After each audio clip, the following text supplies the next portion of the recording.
പ്രതീക്ഷകളുടെ അമിതഭാരം തനിക്ക് താങ്ങാൻ കഴിഞ്ഞില്ലെന്ന് Indian team captain Virat Kohli. ഒരേ സമയം ഞാൻ ഇന്ത്യൻ ടീമിന്റെയും RCBയുടെയും ക്യാപ്റ്റനായിരുന്നു. പ്രതീക്ഷകളുടെ അമിതഭാരം തന്നെ തളർത്തിക്കൊണ്ടേയിരുന്നു.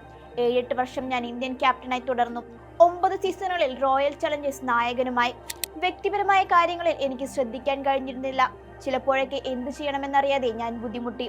ബാറ്റിംഗിൽ മികച്ച പ്രകടനം തുടരണമെങ്കിൽ ക്യാപ്റ്റൻ സ്ഥാനത്ത് നിന്ന് മാറി സാധാരണ കളിക്കാരനാകുകയാകും നല്ലതെന്ന് ഒരിക്കൽ ഞാൻ തീരുമാനിച്ചു എന്നതായിരുന്നു കോഹ്ലിയുടെ വാക്കുകൾ. 2016-19 കാലഘട്ടത്തിൽ RCB വിടണമെന്ന് നിരന്തര ഉപദേശങ്ങളും നിർദ്ദേശങ്ങളും വിരാടിന് ലഭിച്ചിരുന്നു. കരിയറിൽ ഒരുപാട് കാര്യങ്ങൾ സംഭവിച്ചുകൊണ്ടിരിക്കുന്ന സമയമായിരുന്നു അത്. എങ്കിലും ഇന്ത്യൻ ടീമിൽ കോഹ്ലി ഒരുപാട് നേട്ടങ്ങൾ ഉണ്ടാക്കിയിട്ടുണ്ട്. ധാരാളം അംഗീകാരങ്ങളും ലഭിച്ചു. പുതിയൊരു ടീമിലേക്ക് പോയാൽ വീണ്ടും ഒരു കരിയർ കണ്ടെത്തേണ്ടി വരില്ലേ? അപ്പോഴാണ് RCBയുമായുള്ള ബന്ധം എത്രമാത്രം വിലപ്പെട്ടതാണെന്ന് കോഹ്ലി സ്വയം തിരിച്ചറിയുന്നത്. വർഷങ്ങളായി ഉണ്ടാക്കിയെടുത്ത പരസ്പര ബഹുമാനവും തുടരേണ്ടതുണ്ട്. അതുകൊണ്ട് തന്നെ ജയിച്ചാലും തോറ്റാലും RCBയാണ് എന്റെ കുടുംബമെന്നും കോഹ്ലി വ്യക്തമാക്കി.